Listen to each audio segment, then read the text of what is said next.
Hey, Hashem here with Flat Fee Landlord, serving Greater Houston, Texas.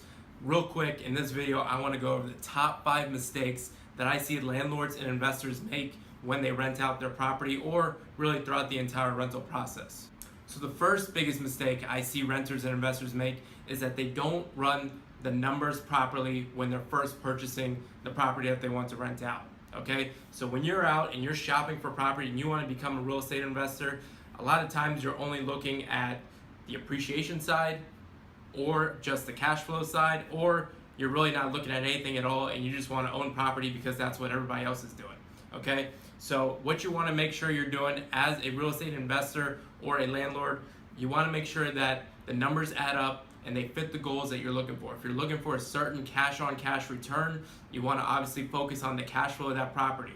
The cash flow is going to be all the income that's coming in, minus the expenses, minus the debt that you're gonna have to pay down if you have a mortgage on that property, whatever that amount left over each month, or whenever you multiply by 12, you get the yearly cash flow for that property, and that's gonna tell you if it fits your goals. If that's basically the difference between you putting that money in a down payment or whatever you're gonna put in to purchase that property, whether you put it in the real estate asset, stock market, or a savings account. Okay, you got to see which one of those gives you the best return on your money, and that's going to help you make the best decision when you're purchasing that property. Again, that's the cash flow side. If you really want to go even a step further and make sure that this is going to be a great real estate investment, you also want to make sure you're looking at the appreciation side of this property. That said, if you purchase a property in an area that's highly populated, place that people want to live, and has a history of the real estate going up, then obviously that may also add into and almost be icing on top of the cake if you're getting good cash flow each month, and by the time you want to sell it, you obviously have built-in equity because of the appreciation over time. That makes it a really good real estate investment. Another mistake I see landlords and investors make is the flip side. A lot of people that reach out to us and we manage properties for never bought the property that they wanted to rent out now as a true investment property in the first place. So there really wasn't any need to run those numbers. So the problem I see with them having now on the flip side is that they don't really run the numbers when they decide whether they want to sell the property or if they want to rent it out. And a lot of times people will purchase a property with the thought of living there long term. However, a job transfer comes up or something changes in their life where they have to move out of that property and now they have to do something with it. Really, the two options you have is going to be to sell it or to rent it. And a lot of times people just don't want to deal with the hassles, the stigma of renting out and being a landlord and dealing with tenants and phone calls and maintenance requests and the house just turning into a money pit. So a lot of times people's first instinct and best option is to sell that property, even if it's going to net them a negative number and they have to show up to the closing table writing a check to get out of that note.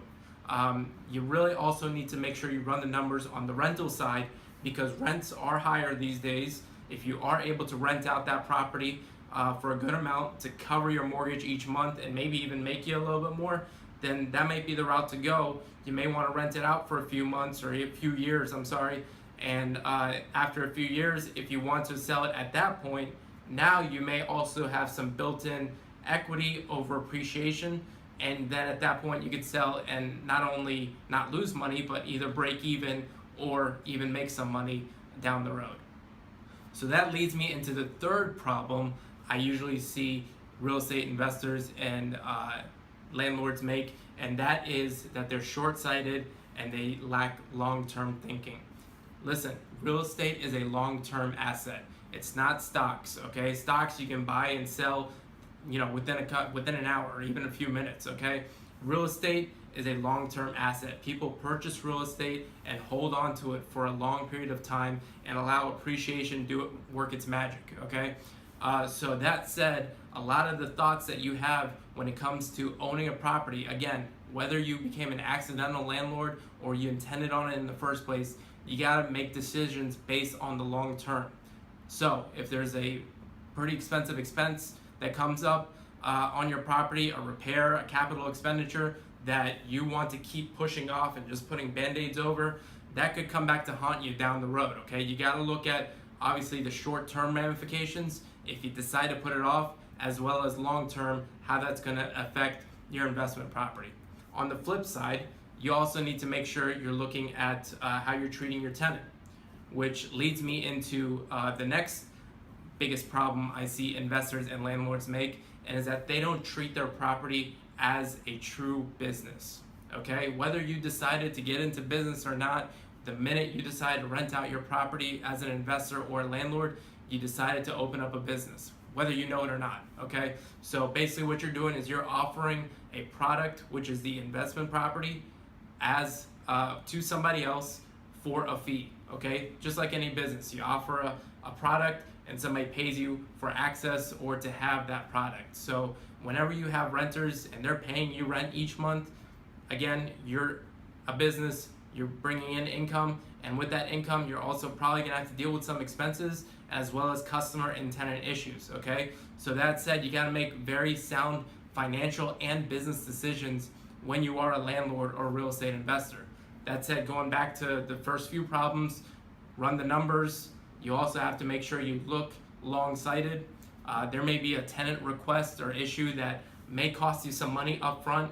You know, if it's gonna keep that good tenant in place for a good number of years and you plan on keeping that property for a good number of years, then you may want to consider actually investing that money to make sure you keep that tenant in place and keep them happy. On the flip side, if you decide not to do it, that may, you know, impact how that tenant wants to continue living in that property. And if you have a record of not fulfilling what the tenant wants, the tenant may want to move out, and now you're in a cycle of occasionally always finding a new tenant for your property, which leads to other expenses, turnover and make ready expenses.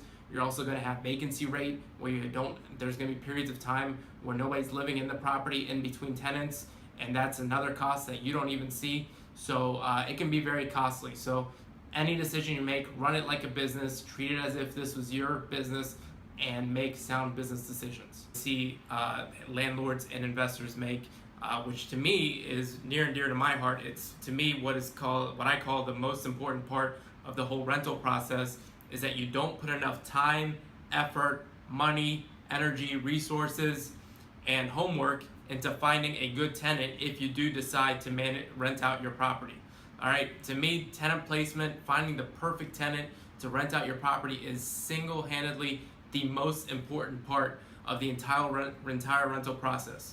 Okay, I'm a property manager. I'm going to tell you, finding the best property manager in the world is not going to save you if you put in a bad tenant to begin with. So what I always say is, for owners, out of the entire rental process, it's not the day-to-day management, it's not, you know, whatever else you may think it is, always put more time and effort, the most time and effort, into finding that great tenant. The sixth mistake I see landlords and real estate investors make is not necessarily on the property side, but when they hire a property manager. A lot of times, real estate investors and landlords do not properly read the documents they sign. They don't read the property management agreement, they don't read the lease, and they don't realize it's a legally binding document, and until a problem arises, they don't know what they've gotten themselves into, okay? Quite often I get landlords reach out to us that want information about our services, about transferring their property over to our management, but they can't because the current property manager has locked them into a long-term contract, or they have to give like a 30, 60, 90-day notice in order to break that contract. Okay, if you are a landlord and a property manager, please read the agreement, know what the charges are, know what your commitment and your role is in this process, as well as knowing what the property manager that you hire, their role is, their charges are, and that way you have a smooth process altogether, and you know what options and you know what you've gotten yourself into. If you have any other questions and you want to make sure you don't make any mistakes as an investor or a landlord, please feel free to reach out to us. Our website is houstonpropertymanager.com, or give us a call at any time.